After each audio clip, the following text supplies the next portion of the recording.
फिरोजाबाद में भारतीय किसान यूनियन अराजनीतिक का धरना तीसरे दिन भी जारी। फिरोजाबाद के चनौरा स्थित खत्ताघर के समीप बनाए जा रहे कारकेस सेंटर के विरोध में क्षेत्रीय लोगों का धरना गुरुवार को तीसरे दिन भी जारी रहा। भारतीय किसान यूनियन अराजनीतिक के बैनर तले बैठे प्रदर्शनकारियों ने नगर निगम के अधिकारियों के न पहुंचने पर कड़ा रोष जताया। धरना स्थल पर मौजूद ग्रामीणों ने कहा कि निगम द्वारा खत्ताघर के पास मृत पशुओं के अवशेष निस्तारण के लिए कारकेस सेंटर का निर्माण कराया जा रहा है। स्थानीय लोगों का कहना है कि सेंटर बन जाने से आसपास की आबादी में दुर्गंध, गंदगी और बीमारियां फैलने का खतरा रहेगा। प्रदर्शनकारियों ने आरोप लगाया कि निगम अधिकारियों ने क्षेत्रीय समस्याओं की अनदेखी की है। उन्होंने चेतावनी दी कि जब तक निर्माण कार्य रोका नहीं जाता। बाकी और राजनीतिक से अभी आप कहाँ धरने पर बैठे हैं और क्यों बैठे हैं? अभी हम मिश्राजी पेट्रोल पंप के सामने धरने पे बैठे हैं, जो कि अभी नया कारकेस प्लांट का निर्माण चल रहा है, जो कि लखनऊ की फैक्ट्री है। कंपनी को, जो सीकॉन कंपनी है, उसको ठेका दिया गया है। कारकेस प्लांट का मतलब है कि जो मृतक पशु, जो कि जितने फिरोजाबाद में मृतक पशु हैं, उनको सभी को लाकर यहाँ पे जलाया जाएगा। क्योंकि देखो, यहाँ पे एक पहले से ही ये खत्ताघर पहले से है, दूसरा प्लांट ले जाएगा, लग जाएगा, तो यहाँ की हवा इतनी दूषित हो जाएगी कि यहाँ हवा लेने लायक नहीं रहेगा। अभी हमारे एक भाई ने हमें बताया था कि वेदर ऑप्शन होता है एक, उसमें जो एयर कंडीशन होता है, क्योंकि एक फिरोजाबाद में एयर कंडीशन है, ये बॉक्स से होते हैं, जैसे हवा का मानक चेक हो सकता है। तो उन्होंने आके खत्ताघर पे भी आया था कि यहाँ पे एयर कंडीशन क्यों नहीं है, क्योंकि यहाँ की वायु इतनी दूषित है।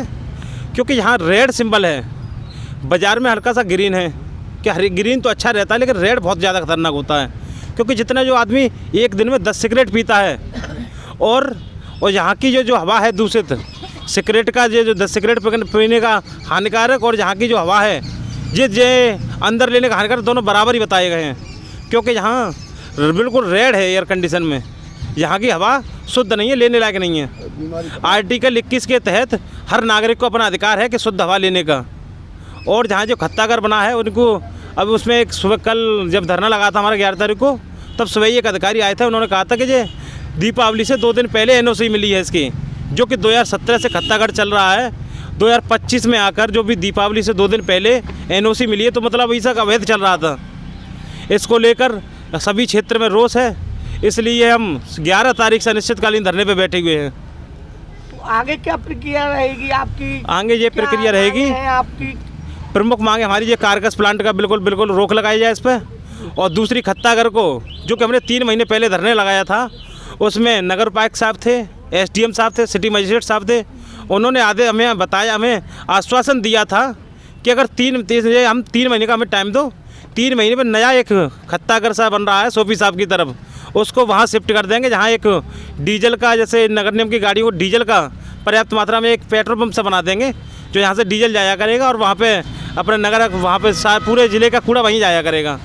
इसको लेकर उन्होंने हमें आश्वासन दिया था, और बिल्कुल 3 महीने हो गए, उनका ये भी वादा बिल्कुल झूठा रहा। तो अब आगे अगर ये कार्यक्रम नहीं हो पाता है, तो आगे आप क्या प्रक्रिया? तो आगे का हमारा प्रोग्राम है, शनिवार का प्रोग्राम है कि जो बाज़ार से गाड़ियाँ आती हैं उनको बिल्कुल रोक दिया जाएगा। और बुधवार का प्रोग्राम है, जो खत्ताघर में कूड़ा भरकर हम मेन चौराहे में, जैसे बम्बा चौराहे है, कोटला चुंगी चौराहा है, और नगर आयुक्त साहब के ऑफिस के सामने बिल्कुल ये कूड़ा डालेंगे। क्योंकि बाज़ार का कूड़ा है, बाज़ार में ही रहेगा। क्योंकि हमारे जो क्षेत्र हैं, जो इस बीमारी से दूषित हैं, इस हवा से, इस खत्ताघर से दूषित हैं। अच्छा, क्योंकि खत्ताघर से कितने गांव हैं जो लगे हुए हैं? खत्ताघर से 7-8 गांव हैं, जो कि चनौरा मेन है, चनौरा, हिम्मतपुर, रहपुरा, नगला पानसा, श्री राम कॉलोनी, कपावली, नगला अमान, नेपई, अब बहुत और संख्या में गांव हैं, ये गांव हैं। और बुधवार का हमारा प्रोग्राम रहेगा, जहाँ से। अच्छा, अभी आपकी क्या डिमांड